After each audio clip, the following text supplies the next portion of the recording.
আজকে health assistant association of Bangladesh মানে স্বাস্থ্য সহকারী নামে একটা স্বাস্থ্যকর্মী আছে, যারা গ্রামে ইউনিয়নে একদম গ্রাসরুট লেভেলে মানে প্রতি 4,000 মানুষের জন্যই একজন করে স্বাস্থ্য সহকারী থাকার কথা।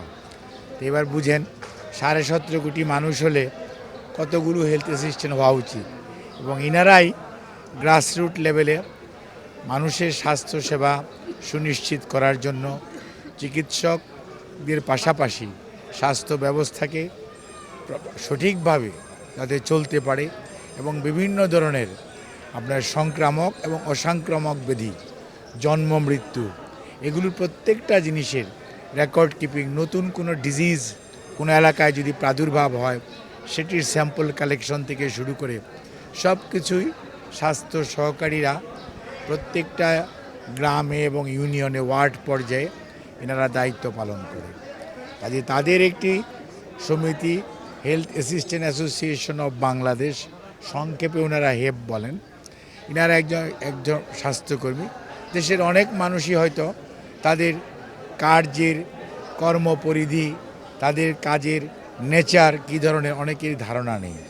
যাই হোক, তাদের সংখ্যা মানে বেশ কয়েক হাজার, ইট ইজ মোর দেন 24,000, মোর দেন 24,000। তো এই লোকগুলোকে তারা যেহেতু একত্রিত হয়েছে ঐক্যবদ্ধ থাকার জন্য এবং তাদের প্রফেশনাল বা কাজ করার জন্য তাদের কিছু দাবি দাওয়াও আছে, সেই সব বিষয়ে তারা ঐক্যবদ্ধ হয়েছে এবং ঐক্যবদ্ধ হয়ে আজকে তারা স্বাধীনতার ঘোষক শহীদ রাষ্ট্রপতি জিয়াউর রহমান বীর উত্তমের মাজারে পুষ্পস্তবক অর্পণ করতে এসেছিল।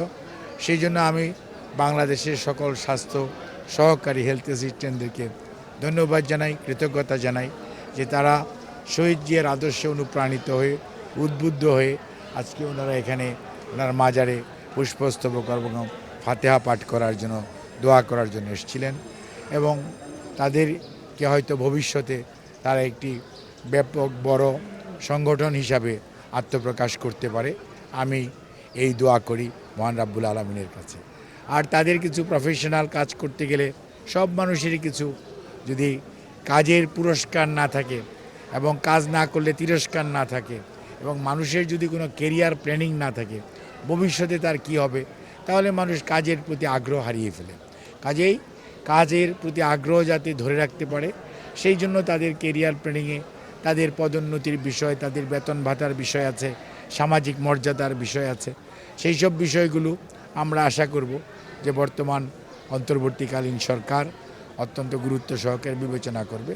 সেই সাথে ভবিষ্যতে যারা নির্বাচিত হয়ে দায়িত্ব পালন করবে তাদের কাছেও আমাদের একই ধরনের বক্তব্য থাকবে যে স্বাস্থ্য সহকারীরা স্বাস্থ্য ব্যবস্থার সত্যিকার অর্থে গ্রামীণ লেভেলে মূল চালিকা শক্তি হচ্ছে এরা। কাজেই এদের যদি ভালোভাবে এদেরকে যদি আমরা কাজের প্রতি উদ্বুদ্ধ করতে পারি, তাদের কাজের পরিবেশ সঠিক করতে পারি, তাদের কাজ করলে তাদেরকে পুরস্কৃত করা, তাদেরকে তাদের বেতন স্কেল বা এগুলো দিয়ে সামাজিক মর্যাদা নিশ্চিত করতে পারি, তাহলে আমার মনে হয় গ্রামীণ স্বাস্থ্য ব্যবস্থা এখন যা আছে তার চেয়ে আরও বেশি ভালো হবে।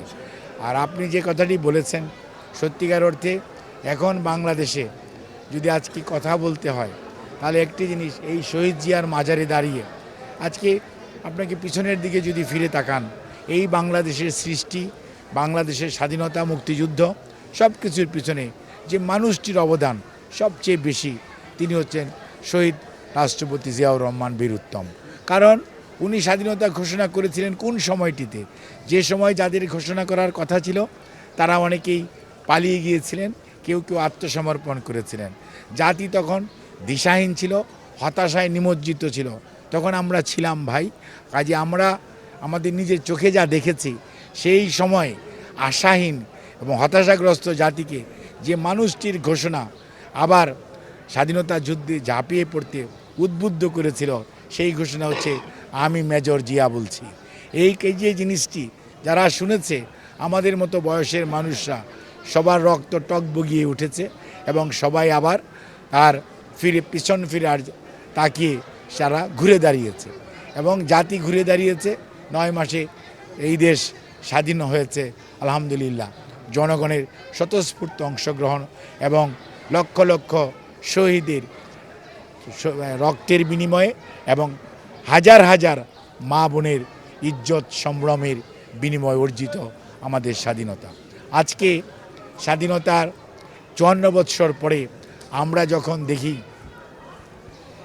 সত্যিকার অর্থে দেশে স্বৈরাচার ১৭ বছর করে ১৫.৫ বছর করে পালিয়ে গেল, আর এখন আমরা অনেকের আস্ফালন দেখতে পাই, আমরা অনেকের বিভিন্ন ধরনের কার্যক্রম দেখে সত্যি সত্যি আমরা খুবই দুঃখও পাই যে এই দেশে ১৫.৫ বছর স্বৈরাচার দাপিয়ে বেড়ালো, সেই স্বৈরাচার ২৪শে জুলাই আগস্টে ১৭ বছরের নিরন্তর সংগ্রামের পরবর্তীতে তারা পালিয়ে যেতে বাধ্য হলো ছাত্র জনতার গণ অভ্যুত্থান, অর্থাৎ সারা দেশের মানুষের সফল অংশগ্রহণের মাধ্যমে যে আন্দোলন হলো, সেই আন্দোলনের শেষ পর্যায়ে ৫ই আগস্ট স্বৈরাচার পালিয়ে গেল।